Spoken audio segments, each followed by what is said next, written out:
everyone, Niev here, and today I am doing a walkthrough of one of my new decks, and you probably know what it is from the title of the video, but I just received the Transient Light Tarot, and so this is the bag that I just recently made for it. I really love how it turned out. I think it matches really well, and my main inspiration for this was I think it was the Queen of Cups, or I think they call the Queen's Keepers in this deck, which is very confusing because I think it was it was the Force of Enchantment Tarot. I'm pretty sure the kings in that cup are called keepers, but I can't remember. And I just did that whole deep dive of that deck and I can't remember. But anyway, so I got this deck fairly recently, within the last week or two. I'm trying to remember the circumstances of getting this deck. Oh yes, I remember now. There was a huge sale on is it Hay House? I think it's, yes, Hay House. There was a huge sale on Hay House, and this deck, which normally goes for about $24, was on sale for $8. So I really quickly snatched that up, and with shipping it was like $11. So this deck has been on my list for a while, but yeah, anyway, so I'm going to keep talking while I just flip through. And these are not in order, by the way. I have been using this deck, so these are not in order. Yeah, let me see if I make sure I'm in frame here. I'm really drawn to this art style. It's very simplistic. I think if I do that tag, the Tarot to the Extremes, I think I would possibly pick this one for my simplistic deck, because the art in this is very simplistic, and there's a lot of keys in this deck. So when I did the embroidery, I was looking for something that had keys in it, because this deck does have a lot of keys, and I do appreciate that this deck is there's no real gender in this deck. It's kind of degenderized, and that's why the courts have been renamed. I believe the apprentice is the pages. I think the challengers or something like that are the champion. The champions are the knights, and then queens are keepers, and the kings are crowns. So the crown of vessels. So yeah, very interesting. I kind of wish the queen was named something different, only because it kind of confuses me with the Force of Enchantment. And in general, I have to say that like, I guess a bit of a rule of thumb for me personally is that I kind of prefer the courts to not be renamed. I understand. Oh, here's the card that I used as my main inspiration. And which is funny because the Queen of Cups is not normally a favorite card of mine. It's not an energy that I really feel connected to. But I was looking for embroideries with keys. I found this one that had a heart, and it's kind of got that tree look, which this deck is very earthy looking. So there was a lot to this that really fit. And then there was a card in the deck that looked pretty similar to this. So it was kind of perfect. But yeah, what was I saying? The renaming of the courts. I definitely understand the purpose behind renaming it, especially for this, where they were trying to go in a way that wasn't gendered. So I definitely understand that. And as a parent of a trans person, I definitely get that, and I appreciate it. But at the same time, I think what I don't like about renaming the courts is that it can get a little confusing sometimes, especially if you have decks that use certain words, but for different,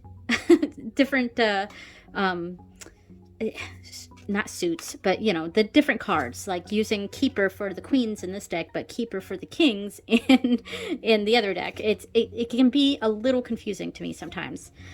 So in that regard, I do kind of just wish they just said page knight queen king, or knave knight queen king, or something like that. There can be slight variations, but when it's too different, sometimes it can be a little confusing for me.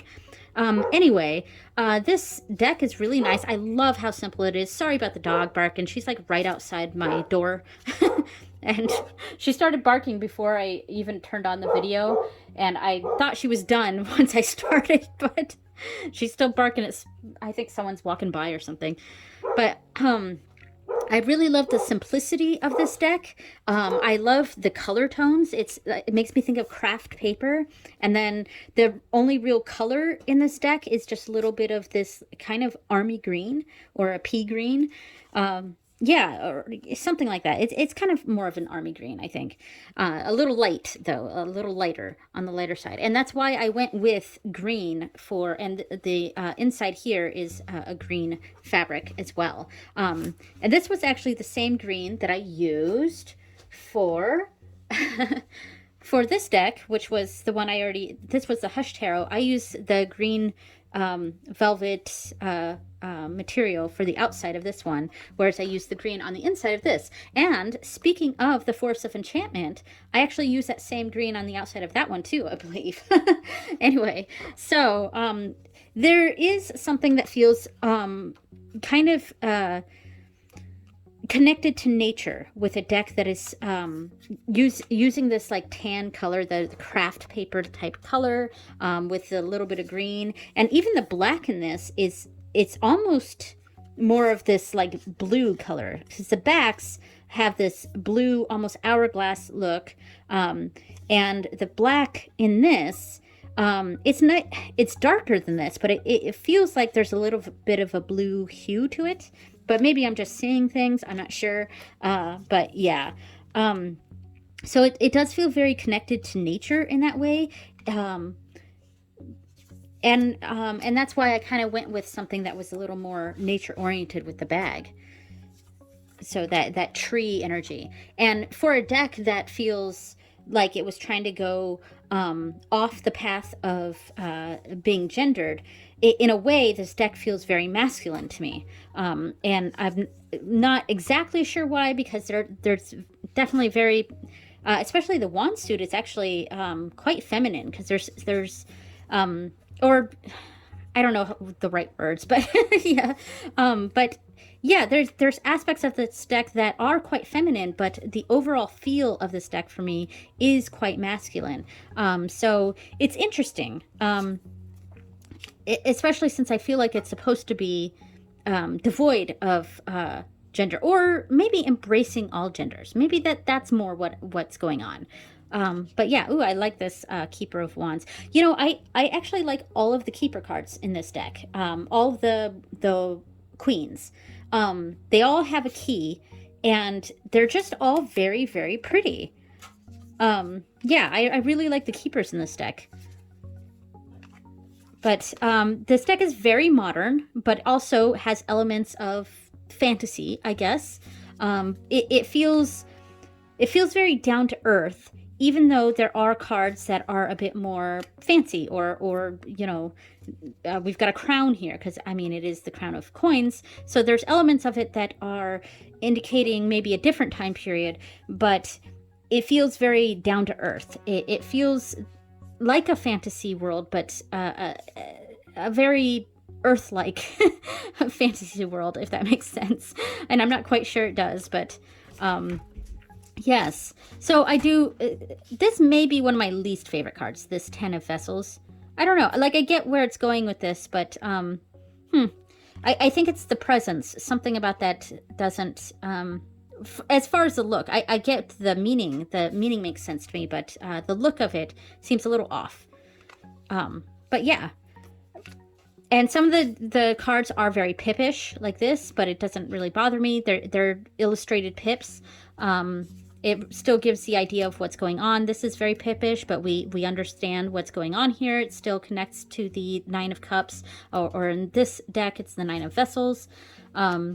This is very pippish too. You know, and Eight of Coins, or Eight of Pentacles being my, in general, favorite tarot card. I'm slightly disappointed with this depiction of it, because it doesn't quite give me the meaning that I associate with the Eight of Pentacles or the Eight of Coins. Whereas, like, I think of the Eight of Coins as an artist being in in their zone, like a master of their craft, deep in the zone, shutting out the world, focusing on what it is that needs to be accomplished, and focusing on their craft. And that's how I view the Eight of Coins. This, I mean, I guess I could look at it like these pentacles are on their way to be the master pentacle here, like the master pentacle here, or this pentacle is the best of what's here. I don't know. I could stretch some meaning into that, but I am a little disappointed in the Eight of Coins. But that's just because I have high expectations for this particular card index, so that may just be a me thing. And also the several of the typically gendered major arcana cards have also been renamed so that they are, I don't want to say genderless, but that so that the gender part isn't a focus. So this is the High Priestess, of course, and it is the Revealer. I'm glad they put the number on. And I mean, I would have gotten the High Priestess from this anyway because of the black jar and the white jar with the B and the J. The symbolism there. But I like I said, in general, though, I kind of just prefer the cards to not be renamed, just because it makes it a little bit easier, less confusing sometimes.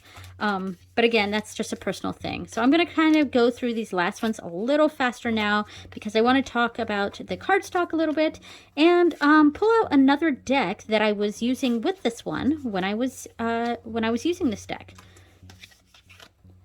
Nice moon card. Let's see. That's the star. Nice. I really like the artwork of this deck a lot. It's very simple but effective. And this one, I quite like this. It's almost a negative. It's, I mean, this isn't a moth, but like a moth drawn to a flame. So like the fact that this isn't a moth, it's actually a wasp. So you could read into that with this because the hermit, yes, it has that meaning of being a hermit, of closing yourself off to the world, whether that be through needed things like meditation and self-reflection and things like that, or a negative of shutting the world out. But another meaning of the hermit is that guiding light, because the hermit is holding the lantern and lighting a path for us, lighting a path that we should follow, or possibly that we shouldn't follow, something like that. So I like that this particular card is focusing more on that guiding light aspect, but because this is kind of showing a moth to a flame, there's some indications of a negative to this as well, like being kind of scrutinizing that the brightest light that we want to follow. But look into the fact that this is not actually a moth; it's a wasp. So this is a possibly dangerous creature or person, and they are being misdirected. So something like that. There's lots of different ways you could read this. So I actually really like this card. So anyway, so the cardstock. I am not a fan of this cardstock. I will just straight up say it. I'm not a fan. Real quick, it also came with past, present, future cards, which I keep at the bottom. I haven't used them yet, but I imagine that maybe someday I will. Just has markers for like laying it down as position, a past, present, future position, and then pulling cards for each of those spots, something like that. I don't know, but yeah, so far I haven't used these, but I do like them. All right, so I keep those at the bottom of the deck. Anyway, so the cardstock is, I don't like it. First of all, the size of the cards are fine, but because of the thickness of these cards, they're almost like cardboard. They're a little too thick for me, and because of that, I cannot fully, I gotta sit down to do this, but I cannot fully get my hands around this. Like I'm really, and they already popped out a little bit. I'm really stretching, and they don't bend very well. So they're not very bendy cards. They don't have a flex to them that I would hope for when for shuffling. And because I am a riffle shuffler. I mean, I still do overhand. It's just I prefer riffle shuffling, and I have an easier time doing that. I find that when I do overhand shuffling, a lot of times cards go flying. Of course, right now I'm having no problems with it, but yeah, and even this way, I find it's difficult to wrap my hands around. And these are not that big of cards, but I think it's because of the thickness of them. It makes this a hefty thing to get my fingers around, and I have very small child-sized hands, and so it's an issue for me. It's an issue for me that this does not shuffle very well. But anyway, so the book is quite nice. There's a nice write-up for each one. There's more so with the major arcana cards. Like there's a little bit of they've got some keywords here, a little write-up, and then over here is kind of like a poem. And I think that's, yeah, they each have like a little poem or something on the other side, which could be quite helpful. I don't really pay much attention to that, but you know, that's another aspect that you could look into. The minor arcana doesn't they just have a paragraph for each one. I kind of wish they would also have some keywords, because I am a keyword type person. I'm not the kind of person that needs this giant write-up for every card. And if I'm going to do some quick reference, like I'm not quite, I kind of need some refresher keywords for a certain card. Like I'm not quite getting that intuitive hit yet. And so I just look in the book for just a couple keywords to see if it triggers anything for me. And this book doesn't really have the keywords for the minor arcana. And because of that, I have to like kind of skim through the whole section, which I would prefer just a quick couple keywords. So it'd be like, oh, right. Okay. 3 of Vessels, friendship, you know, something like that. Oh, that connects, that makes more sense now for what the reading is, whatever. But that's how I read. But in the back, we do have some spreads. Let's see. We have using the past, present, future cards. So Ari spread, that is the creator, which I didn't say before. Ari Wisner or Wisner? I'm thinking Wisner, but maybe Wisner. Yes, Ari Wisner. So they have their own personal spread here. And then the artists, Fausta, let's see, Fausta Jolly. Yes, we have her spread here, which is quite interesting. And so, yeah, so that is, and then about both of them here with their information. So yeah, so very nice little book. I quite like it. I keep it in with the box here. So I did want to pull out, just show the Oracle deck that I had been using with this, because I was using this deck as you know, my regular nightly readings. So I think it was last week.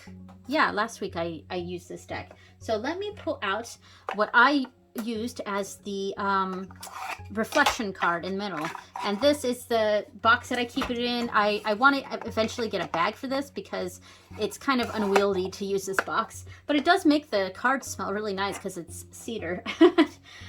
So this is the Brian Frode's Fairy Oracle, and this is not a deck I would use a lot before, but it actually worked really nicely with this deck. And I think part of it is the colors. I mean, there's a lot more colors in this deck, obviously, but they both have this earthy tone to them. And I do see, like, you know, the connections here, just in the artwork. Now, this is a deck I absolutely have to use the book for because, you know, it's a very, you know, yeah, it's the kind of deck you definitely need to use a book for. I will eventually do some sort of a deep dive into this deck to really understand each card and maybe memorize these cards. But yeah, so yeah, the readings I got for the daily readings I was doing with these was actually quite nice. And look at the connection between these two here. This is quite a nice reading here. Now, I don't exactly know what this card means because, like I said, I have to use the book with this deck. But you can just get a feel for these cards, these two decks, like really connecting with what we got here. With the High Priestess here, the Revealer. I'm probably just going to continue calling this High Priestess, but and then the Empress here, the Nurturer.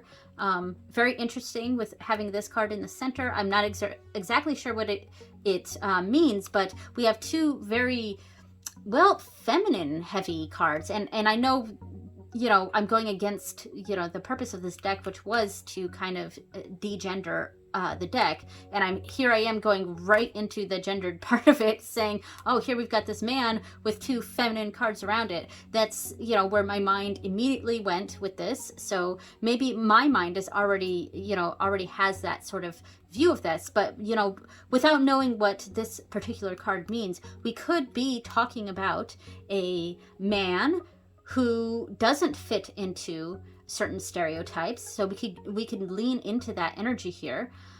So yeah, we got stuff like that, and then, you know, yeah, these, I just really enjoyed these two decks together. They don't immediately seem like they would go together, especially since the art is so incredibly different, but I think because the colors actually are quite similar, because there's this brown feeling, it just, they do seem to somehow work together. And yeah, so very happy with this deck so far. I wish the cardstock was better. That's my biggest complaint with it. But yeah, in general, I am very happy with this deck. And I'm really looking forward to more readings that I do with this deck. And yeah, so there we go. Thank you so much for watching, everyone. And I will see you next time. Bye!